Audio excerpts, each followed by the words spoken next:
What's up guys? Nick here, and before I start this video, we have to talk about the Vulcan. Now, what is a Vulcan? How is a Vulcan? When is a Vulcan? These are all questions we're gonna answer right now.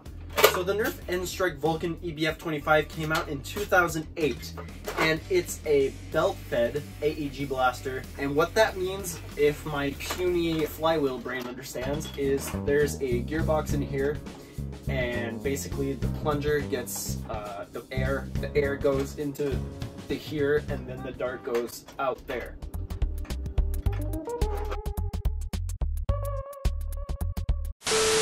I'm not a big brain Springer guy, so like, I don't know what I'm talking about. Also, before making this video, I went on the Nerf wiki just to, you know, get some background information on the Vulcan. And I came across videos of the Vulcan prototype that they had built, and that thing's thick. All right.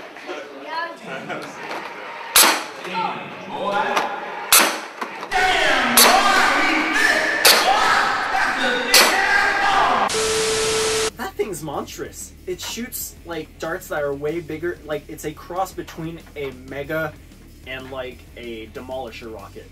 That's how big it is. But it's just as anemic as this thing, and they shot like 5 feet. It sounds cool. It looks cool. It doesn't shoot cool.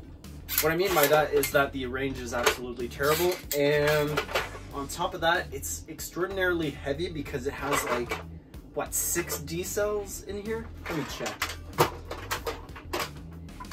Okay, so it does in fact take 6 D cell batteries. It's extraordinarily heavy.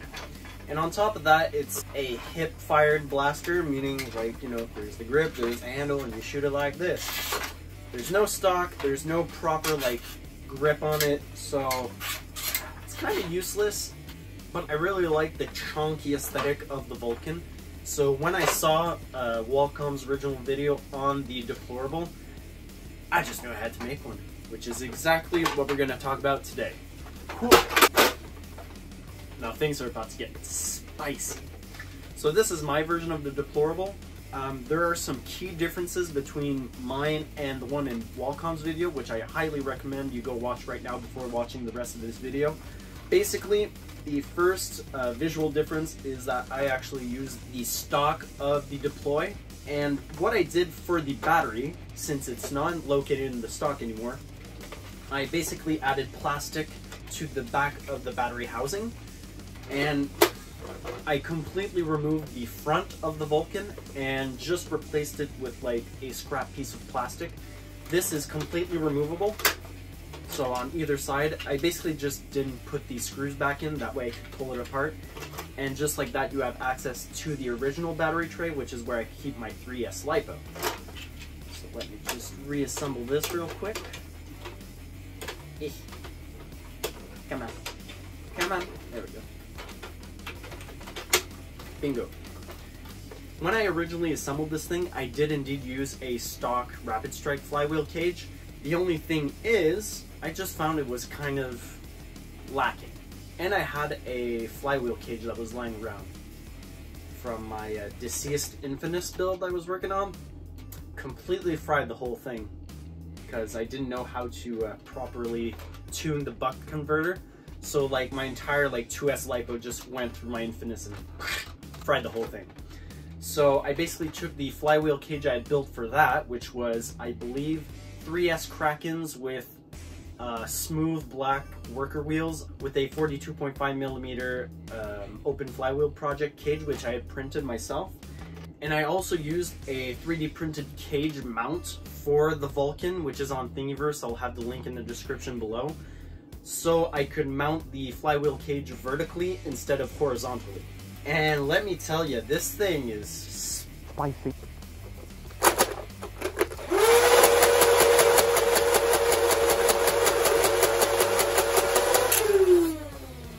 Like, spicy. Yeah, boy. And when it came to actually assembling this thing, I kind of just put the blasters over each other, and then I took a Dremel, and then I cut it. and then epoxying it together. It was completely brainless and thoughtless. is actually very therapeutic. And it actually came out really good. Like, it's fairly comfortable and shoulderable. I really like it. And now I have this monstrosity, which I absolutely love. But the second problem about the Vulcan, which isn't just its performance, is its warworthiness. How do you make this war practical? Listen, there are ways to run this in a Nerf war. The only thing is, it's not going to be as good as, say, I don't know, a mag-fed blaster like the Rapid Strike or my Spartan build or anything like that. It's not going to be as practical. But I'm not going to sit here and be defeated. I'm going to try my absolute best to make this war practical. So I came up with some loadout ideas to how to carry the actual belt, so we're going to do that right now. Let's get to the loadouts. Alright, so let's start unpacking this loadout. This is kind of the beauty of chain-fed blasters, is that the chains are malleable, meaning you can kind of store them however you like.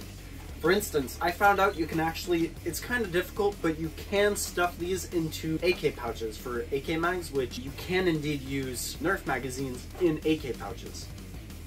And what's really nice about this is, let's say you're reloading and you open up your Deplorable, you can just, LOADOUT, stuff that in, bada bing, and bada boom, you're done, you're ready to go. What I really like about this loadout is, even if you don't have a certain piece of equipment, you can improvise. For instance, the blaster parts dump pouches can actually fit rolled up Vulcan belts, just like this. You can roll these up in a way that make them very easy to reload into ammo boxes. So basically it's all curled up like this, take it out of your ammo pouch, stuff it in the ammo box. It's very loud, I'm sorry about that. And then you just feed it to the front, close that up, bada bing, bada boom. Your blaster's reloaded. And even if you don't have a dump pouch, fear not, you can just feed them on a regular belt. So basically, let me just whip this out. You can just pull this out and just feed it directly like that. Sometimes it gets tangled up, that's fine. Don't worry about it. And bada bing, bada boom, kablam. But as you just saw, sometimes you can get caught up in the belt and it becomes very difficult to actually feed the belts into the Vulcan. Which brings us to the most important part of the loadout, which would be a good sidearm. Unfortunately, I don't have a proper holster on my leg for my sidearm, but what's really nice about my AK chest rig is that it has these side pockets, meaning I can actually fit my Pigeon Mark 8, which I painted in and strike yellow. What's really nice about the Pigeon is that it's completely semi-automatic, and on top of that, it's half dart magazine fed. And I actually use the Peckers for this because they take the least amount of space on my loadout, and I actually keep like 3 of them on a leg rig, meaning I can just reload on the fly and resume firing, which is really cool and useful. Which means if I'm reloading my Vulcan and I'm struggling, I don't know, it's a Vulcan, I might have issues, and an opponent approaches me, whether it's PvP or it's a zombie in HVZ, I can just blap, blap, blap, blap, and you're good, and then you can continue reloading.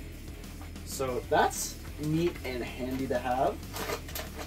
So that's pretty much it for this video. I hope you guys enjoy this. I know I haven't been posting a lot, kind of been busy with university, but I try to do these when I can and when I feel like there's really something worth talking about. And this thing has just been on my mind as of late. I built it like during the summer and I'm just itching to play some HVZ with this thing. It'd just be a lot of fun. Might not be the most practical thing. I might run this for just like a single mission, but it'd be a lot of fun. Until next time, guys, I've been Nick and I hope you guys enjoyed this video. Please leave a like and a comment down below and I'll see you guys next time.